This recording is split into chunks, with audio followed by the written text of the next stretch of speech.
Hello friends, I am glad to see you again. Today I'm going to tell you about a neighbor who thinks he can park in my driveway. The morning I found an unfamiliar sedan in my driveway, my story began. Though not the largest driveway, it's big enough to notice when someone else's car takes up most of it. I initially thought a friend or relative had arrived unexpectedly. I saw the driver through the window but didn't recognize him. When I went outside to look, I saw a man I'd seen around my neighborhood but never talked to. Call him Landon. I knew he lived a few houses down but had never met him. He waved when he saw me as if being parked on my private property was normal. I'm direct, so I politely asked, "Hey, why are you parked in my driveway?" I expected an apology or explanation. My intent was not rude. He could have dropped off a package or his car broke down for all I knew. I was surprised when Landon shrugged. He said anyone in the neighborhood could use the space. My understanding is that this is public land. I've seen people park in driveways here, so I figured it was fine. I'd never heard that claim. Public land? My deed included my driveway. Even county courthouse records showed the driveway was my property. Since I was nervous, I calmly explained, "This driveway is my private property, not a public area. I don't mind neighbors using it temporarily if they ask, but I need the space for my vehicles." I tried not to sound harsh. Sometimes a friendly correction can clear up a misunderstanding, right? Landon nodded, looking confused but understanding. He said, "Oh, I see. Sorry, I thought it was free." He drove out of my driveway without a fight. That seemed like the end at the time, an innocent misunderstanding resolved by two neighbors talking. I didn't realize that was just the beginning.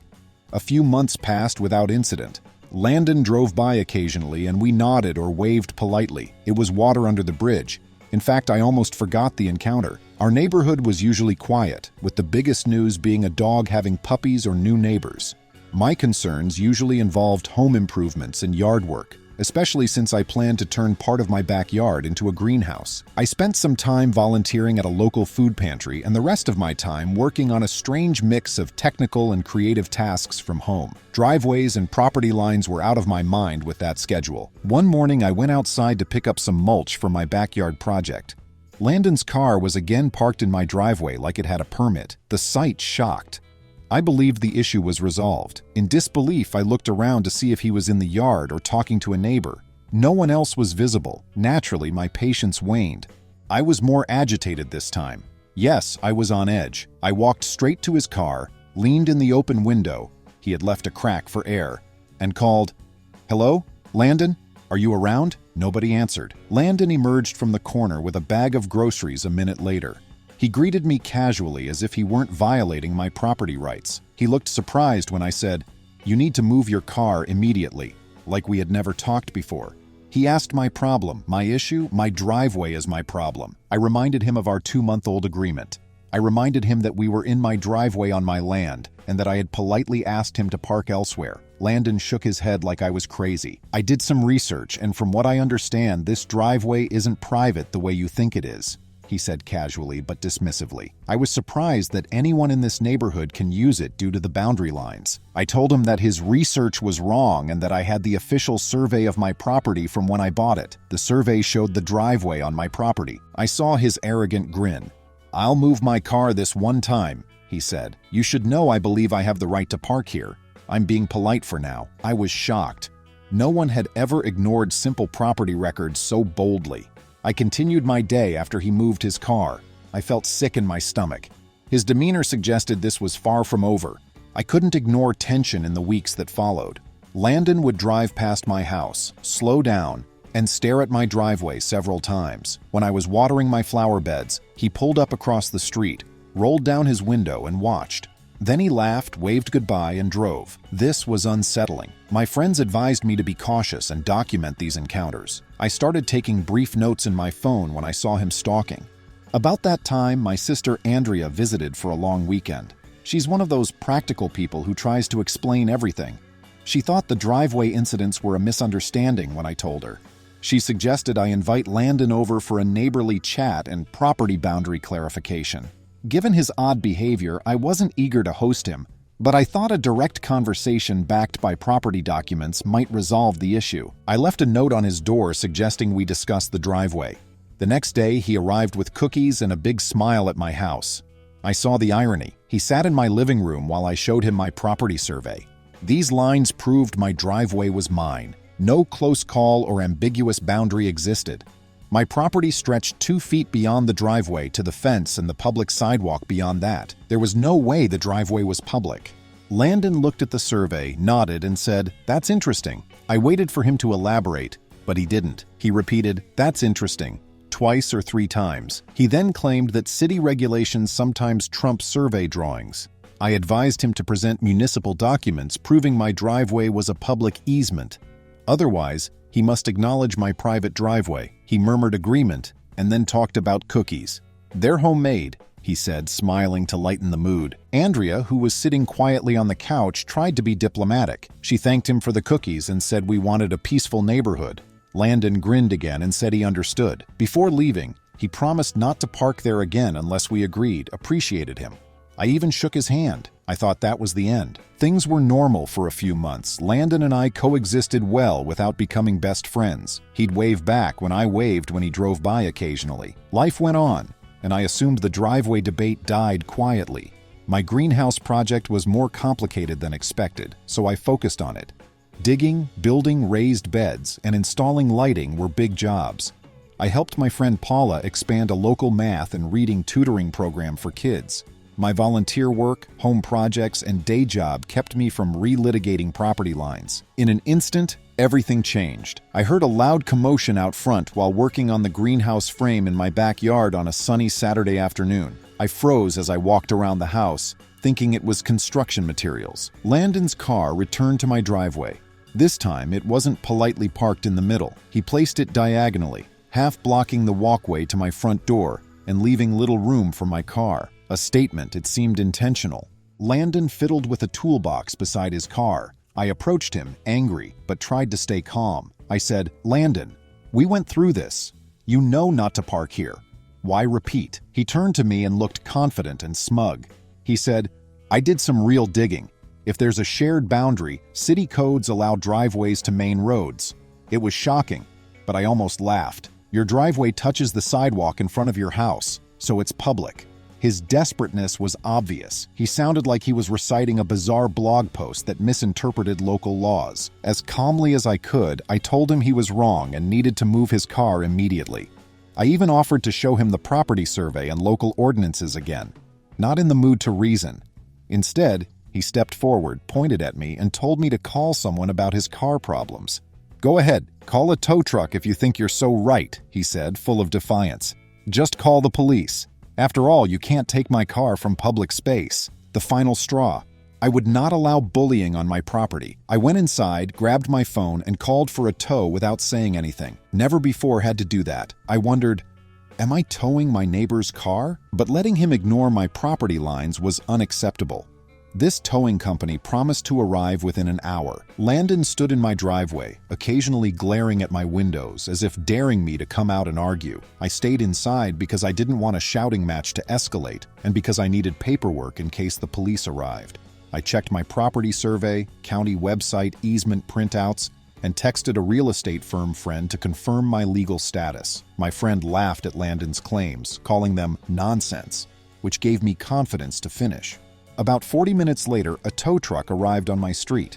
The gruff but friendly driver got out and hooked up Landon's car. Upon hearing the chains being secured, Landon yelled at the tow truck driver that this was unauthorized. The driver was calm and asked for my proof of ownership, apparently having seen it all before. I gave him the documents proving the driveway was my property. He needed nothing else. He agreed, got back in the truck, and lifted Landon's car. Landon grabbed his phone and dialed. "Call the police," he shouted. "You cannot." I heard him calling dispatch to say I was illegally towing his car from public property. It was strange. At that moment, my heart raced. While nervous, I reminded myself that the law was on my side. I would have enough evidence to convict Landon if the police arrived. Minutes later, a police cruiser arrived. We were approached by 2 officers, one older and one younger. The younger officer asked authoritatively, "Whose car is being towed?" Landon pointed at me and the tow truck and went on an angry rant about stealing his car and breaking all the rules. The older officer turned to me for explanation. I calmly explained that Landon parked illegally on my driveway. I showed them my property survey, explained my repeated warnings, and said I had every legal right to remove an unauthorized vehicle. The older officer carefully examined my documents while the younger one listened. Landon's face changed from righteous anger to mild frustration. After a moment, the older officer returned my papers and faced Landon. He said, "This driveway is clearly on private property, and you're illegally parked here. Towing is the owner's right. Have any official proof to dispute this?" Landon stood there, mouth barely open, shaking his head. He repeated his local code claim, but the officer insisted, "If you don't have actual documentation that supersedes this survey, you're wrong." Landon left defeated but not quietly. He argued with the older officer, implying they supported me without investigating. "Did the property owner tell you to move your car before calling the tow truck?" The younger officer interrupted. Landon hesitated, and I said, "Yes, multiple times, and I have text messages I sent him about this issue before, if you need them." That was the clincher. He was ordered to pay all towing fees and face harsher penalties if he continued to trespass. Then Landon exploded. He shouted that I tricked him and set him up, and that he knew his rights. The older officer told him to calm down. Landon complained about the unfairness of it all as the tow truck driver loaded the car. The police retreated, and the younger officer shook his head at me, clearly fed up with Landon's outburst. Landon then demanded the officers cite me for abusing local ordinances. The older officer asked what ordinance I was violating, and Landon rattled off random code numbers that made no sense. Not impressed, officers. Landon kept yelling and causing a scene, so they had to cite him for disorderly conduct. Many neighbors watched, so it felt like half the block was involved in our drama. Landon shouted that he would not sign the citation. Officers remained calm but firm. I watched from afar, relieved that the law supported me. Finally, he had to comply. Landon stood there, red-faced, fuming, and looking for someone to blame as the towing driver took his car. After the police left, Landon stomped down the sidewalk without looking back. I thought that was his last act. Still, the saga continued. A handwritten note was under my door a day later. Landon wrote, "This isn't finished. Your wrongdoing will be proven. Unsettling. Watch yourself." It was threatening, so I took it seriously. I told the non-emergency police line about the note and requested advice. They said I could file a formal complaint if threatened. I took photos and documented the note while waiting to see what happened. I also bought an exterior security camera system to avoid risk. Over the next week, I searched for Landon. Nobody saw him drive by or hang out. Kurt, my neighbor across the street, told me Landon had to pay a lot for towing and a police citation to get his car back. Landon also tried to dispute the ticket, but the local court system refused due to the clear evidence. He probably went quiet because he knew he was losing this fight. I resumed my routine, but the tension lingered. Andrea called to check on me. She worried about my safety and suggested I get a restraining order if Landon kept harassing me. I wanted to avoid that. I wanted to relax, tend to my greenhouse, and enjoy my property without noise. 2 weeks later, Bridget, a friend, invited me to a park barbecue. I went to unwind. Sometimes you need a stress-free break. I enjoyed the afternoon with neighbors, eating grilled food and playing horseshoes. Landon surprised me an hour into the event. Seeing him from afar made my stomach ache. He stood near a group but didn't approach me. I was fine with us avoiding each other for a while. Landon appeared suddenly and headed toward me. While talking to Bridget and another neighbor, I prepared for a fight. To my surprise, Landon looked calm and contrite. "Can we talk for a minute?" After walking away, I was ready for another argument. However, he told me he realized he had done things wrong. He apologized for the chaos, said he thought the driveway was public, and said a friend misled him about city codes. My jaw nearly fell. No apology was expected. He said he acted out of frustration because parking on our street is limited, and he couldn't always find a spot near his home. He said he became defensive when he learned there was a legal claim about the driveway not being his. I wasn't sure if he was telling the truth or trying to look good, but his calmness shocked me. As he spoke, I considered my response. I was still upset, but if he was sincerely sorry, we could reconcile. He requested a compromise to avoid future issues. He suggested paying me a small monthly fee to park in my driveway occasionally. That surprised me. Renting part of my driveway never occurred to me. I wanted to get along with neighbors, but after all the drama, I didn't trust him. I said I'd think. He seemed glad I didn't refuse. The tension was lower as we avoided each other for the rest of the barbecue. My mood was mixed when I went home. After hearing my story, Andrea said she would never trust him again and advised me to keep saying no. However, I wondered if this could be peaceful. I slept on it and might ask other neighbors their opinions. The next day, I told Kurt, who lives across the street, about Landon's offer. Kurt immediately said, "Don't do it. He's shown disrespect for boundaries. If you charge him to park there, what happens when you need it? What if he does something else on your property?" His point was valid. I store gardening tools and woodworking supplies in my garage, which is near my driveway. I didn't want Landon in and out, especially after threatening me. Even if he was starting over, trust takes time, so I declined. I left a brief note in Landon's mailbox saying I appreciated his apology, but wanted my driveway to remain private. I suggested he build a driveway extension on his own property or find another solution. I politely finished by wishing him well. I really wanted that to be the end, that he would respect my decision and move on. Temporarily, it worked.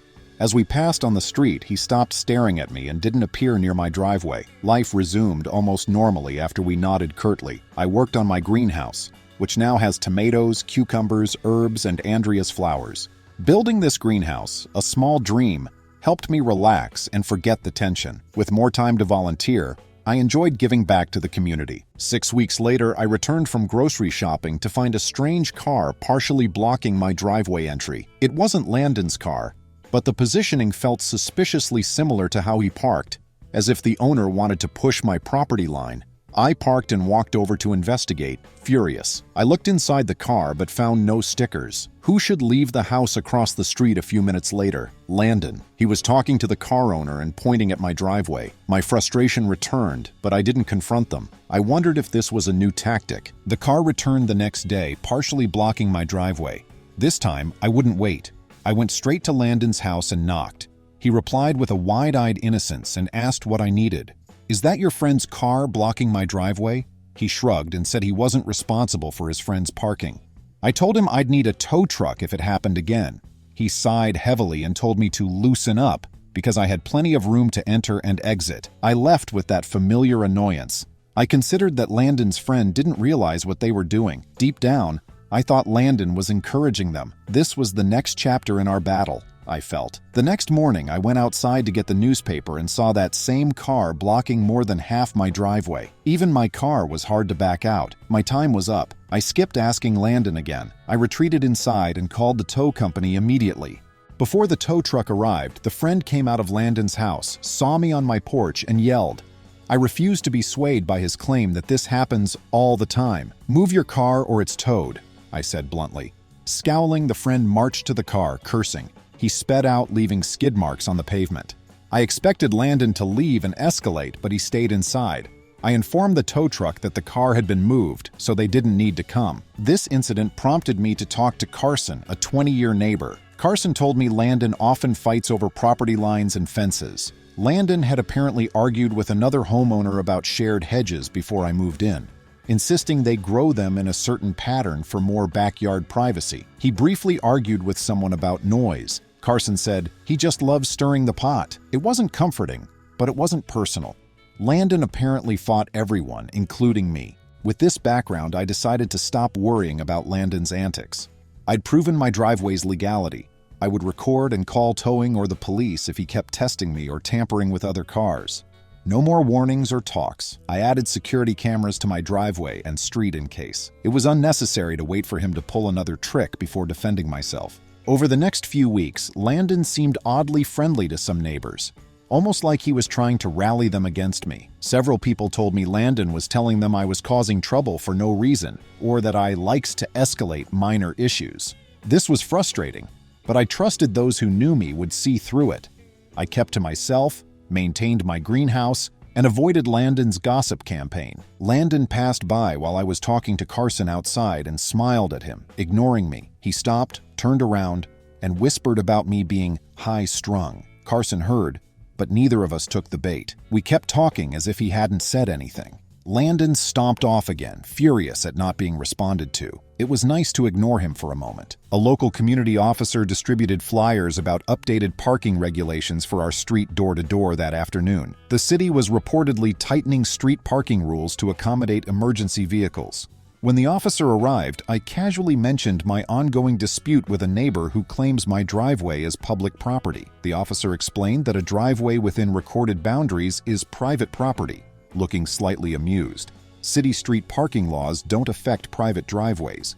This confirmed everything I already knew, but hearing it from a city officer gave me confidence. I saw the officer handing Landon the flyer at his door later.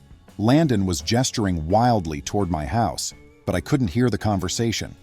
With that same grin, the officer left. A few minutes later, my phone buzzed. Text from an unknown number. It said, "You think you're so clever, but I'll catch you slipping soon enough." I suspected Landon sent it, but I wasn't sure. I reported harassing messages to the non-emergency line because that made me feel uneasy again. They advised me to complain at the station if it continued. Thank goodness those cryptic messages stopped.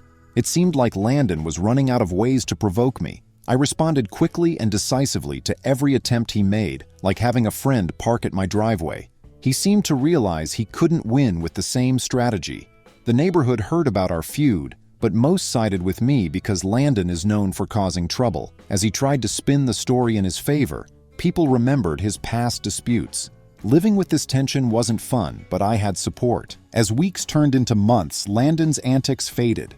He may have stopped fighting due to towing fees, a police citation, and neighborhood opposition. I discovered he had personal financial issues. He spent too much on a failed business venture. Perhaps he lacked the time or resources to fight. I finished my greenhouse, which turned out great. I continued volunteering at the food pantry and expanded the tutoring program with my friend Paula. Life became more peaceful, and the Landon incident became a boundary dispute cautionary tale. I kept the security cameras on and recorded suspicious behavior, but there wasn't much to report anymore. Landon stopped looking at me dirty. We shared a neighborhood with two people who avoided each other. He was trying to sell his house and move to a different part of town with less restrictive parking or a larger driveway, last I heard. If he sells, I'm curious about the new neighbor's personality. But one thing is certain. If anyone parks on my driveway again without permission, I will handle it quickly and legally. I recall Landon's threat to call the police if I towed his car.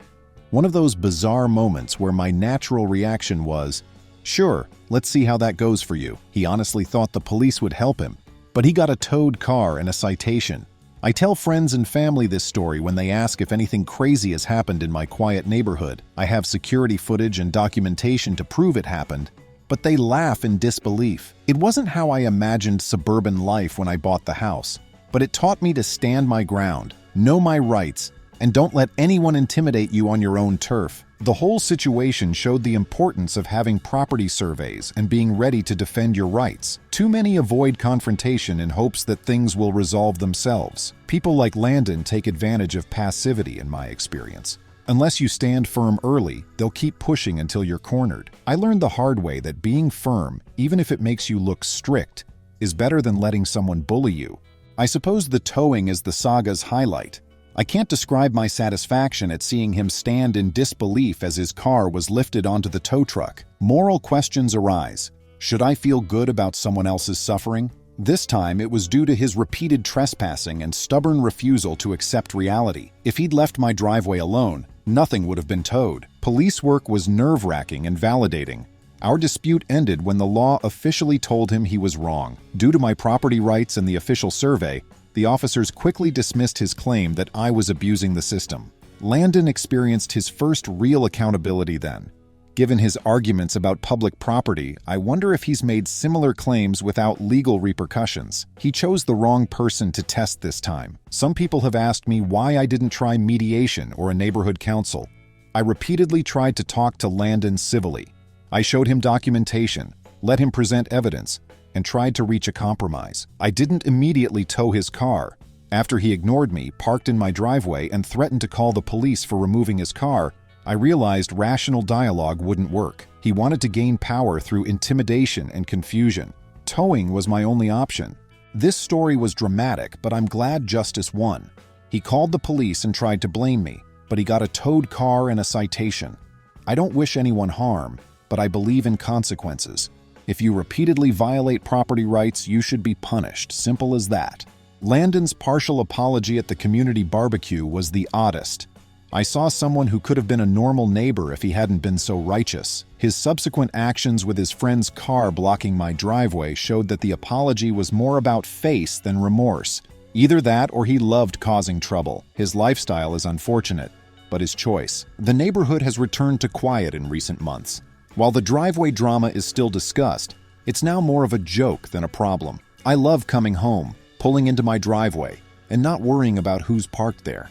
I no longer feel stressed and angry when others treat my property like a parking lot. Without neighborly disputes, I can focus on my greenhouse, volunteering, and backyard cookouts with friends. I sometimes wonder if Landon will pull one more stunt before leaving the neighborhood. I'll be ready if he does. My cameras are rolling, and I've shown I'll defend myself. I appreciate the lesson. I was never confrontational before this.